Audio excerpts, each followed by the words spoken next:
So a perfect little example of how they do tell you everything. Like, the way, well, speaking from a personal perspective here, I would like the likes of the left in Ireland and the NGOs.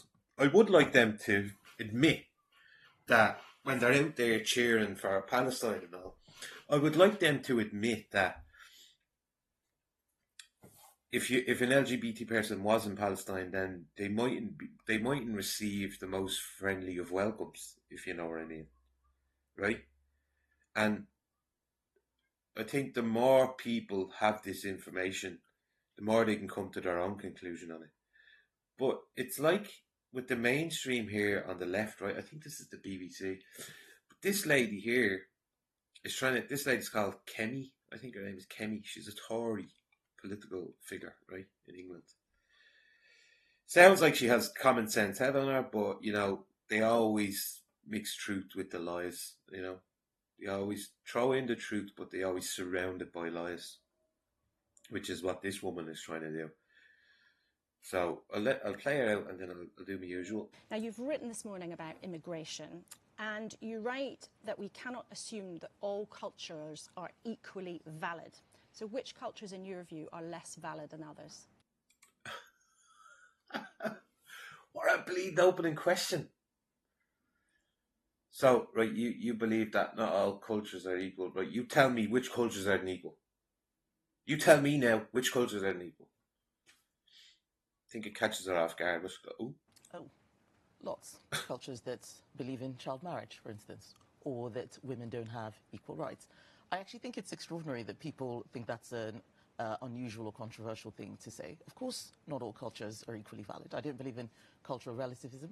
I believe in Western values, the principles which have made this country great, and I think that we need to make sure that we continue to abide by those principles to keep the society that we have now. So which particular cultures, then, would you say are less valid? Because see the way she goes back to it again. No, you didn't. You didn't. You didn't give us what we want. You didn't give us the hit piece, the hit line that we want. Which cultures? Come on, name the cultures. Do you see what I mean when she's doing that? BBC are sleeping bastards. as you've said, your words, not mine, some people think that that is a controversial thing to say. So which cultures would you specifically say are less valid? Three times she says it to her. Give me specifics. Which cultures do you mean? Because she knows that she'll get a hit piece out of that. This woman's very clever because I don't think she names any type of cultures in that sense, but I'll continue. Than others. So it's not about labeling cultures. Culture includes a lot of things. I'm not talking about cuisine, I'm talking about customs. And I think that cultures where women are told that they should not work, I would knock on doors. I'm sure Penny and Jake had this. You'd knock on doors and you'd see somebody at the door who says, oh, I can't speak to you, I will get my husband. I don't think that's as equally valid as our culture. But the point I was making in the op-ed was about immigration. That immigration is something which we need to make sure we get right. We didn't before. And there were three things I said we needed to do. One, numbers matter. I was quite surprised that Rob actually misrepresented what I've been saying. Numbers do matter. Culture matters even more. Who comes into the country is absolutely critical. Because that's like I've been saying as well. It is critical because with such a big influx of people, these people are going to want to bring their ideology with them. Do you know? And the worst thing that could possibly happen is that we get such a big influx that are actually shifts the culture in the sense of they start introducing things like Sharia law, and you're going to have young innocent Irish girls being dragged through these courts. I mean, that's the worry. Personally, that's the biggest worry about all this that's really happening with all these males coming in, that eventually the Sharia law comes into play, that way. And then you have, like in England, you have no-go zones. And leadership. You need to start from the top. It's no good simply saying we're going to lower immigration and outsource it. It has to come very much from the Prime Minister himself or herself. Are you saying, though, that if somebody in their culture who lives here in the UK, who might be a British citizen, who answered the door to you and said, I won't speak to you, I'd like you to speak to my husband instead, are you saying you... No. No. See how they conflagrate it? There's a word.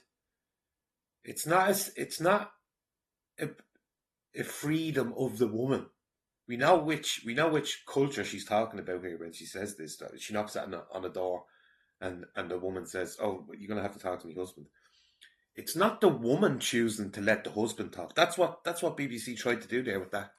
Look at her, and she's reading word for word off the teleprompter when she says it, because they want that to be the main focus, in the sense of they don't want you paying attention to the fact that if a woman from that said culture answers the door and says, "Oh, you have to talk to my husband." No, what she just said was, that's not really a big deal, is it, really? Because the woman is saying she would rather you talk to her husband than her. No, the women can't speak. They're wrapped up. They have a burqa or whatever. All these things they put over their head. They do that because the only person who can see her face, yeah, or her body, is the husband. Nobody else.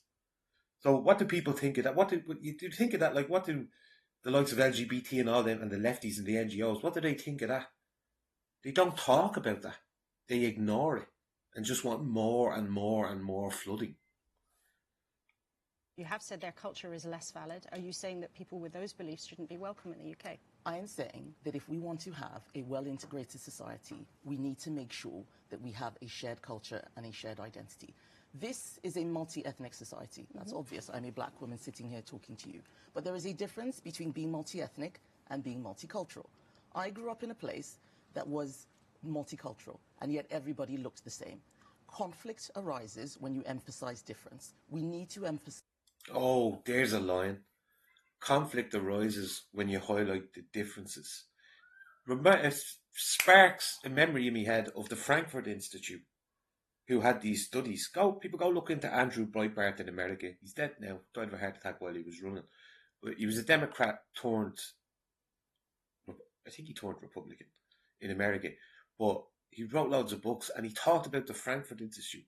This was an institute set up in America by the Germans in 1940, hence the name Frankfurt, in 1940s.